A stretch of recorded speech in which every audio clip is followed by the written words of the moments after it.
congressman is calling for a federal investigation of Warner Brothers for its handling of Coyote versus Acme. Texas Representative Joaquin Castro took to X to blast the studio for its original plan to shelve the movie for a tax break. The WBD tactic of scrapping fully made films for tax breaks is predatory and anti-competitive, the San Antonio Democrat wrote. As the Justice Department and at FTC revise their antitrust guidelines, they should review this conduct. As someone remarked, it's like burning down a building for the insurance money. Warner's has since reversed its decision amid industry backlash and decided to try and shop the film to other studios and streamers. But the studio previously went through with shelving the movies Batgirl and Scoob. Holiday haunt for tax write-offs last year. Castro has been vocal on antitrust issues in media and entertainment. In April, he called on the competition enforcers to reassess Discovery's merger with AT&T's WarnerMedia.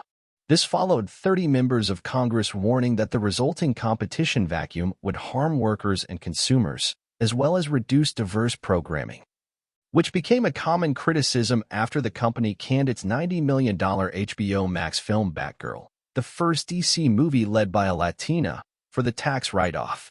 In a letter to the Justice Department, Castro previously wrote that the deal enabled Warner Brothers Discovery to adopt potentially anti-competitive practices, including product cancellations. The damage to content creators whose projects are canceled in deep development and post-production cannot be overstated, stated the April 7th letter. Such cancellations stain these projects, making them less appealing and marketable to other buyers. Consumers will likely never be able to watch shows purchased then canceled by WBD. WBD's conduct amounts to a de facto catch-and-kill practice, vastly limiting consumer choice. Under current merger guidelines, a consideration of whether a deal is approved is if it will incentivize a company to withdraw a product that a significant number of customers strongly prefer. Castro, in his comments over the shelving of Coyote versus Acme, could be alluding to the absence of competition in Hollywood that allows WBD to make unpopular moves without harm to its bottom line. The call for an investigation is the latest twist in the almost cartoon-like saga of the live-action/animation hybrid Coyote vs. Acme, which went from just another title on Warner's slate to the most talked-about movie in Hollywood thanks to the studio's initial effort to scrap the project. Unlike Batgirl and Scoob, Holiday Haunt, however, Coyote vs. Acme is entirely finished and had a successful audience screening where its test scores were in the 90s. Supporters of the project applied pressure to the studio to change last week's decision, with some creatives even canceling meetings with the company in protest. "I don't know how you see the movie and then go, that couldn't happen to me.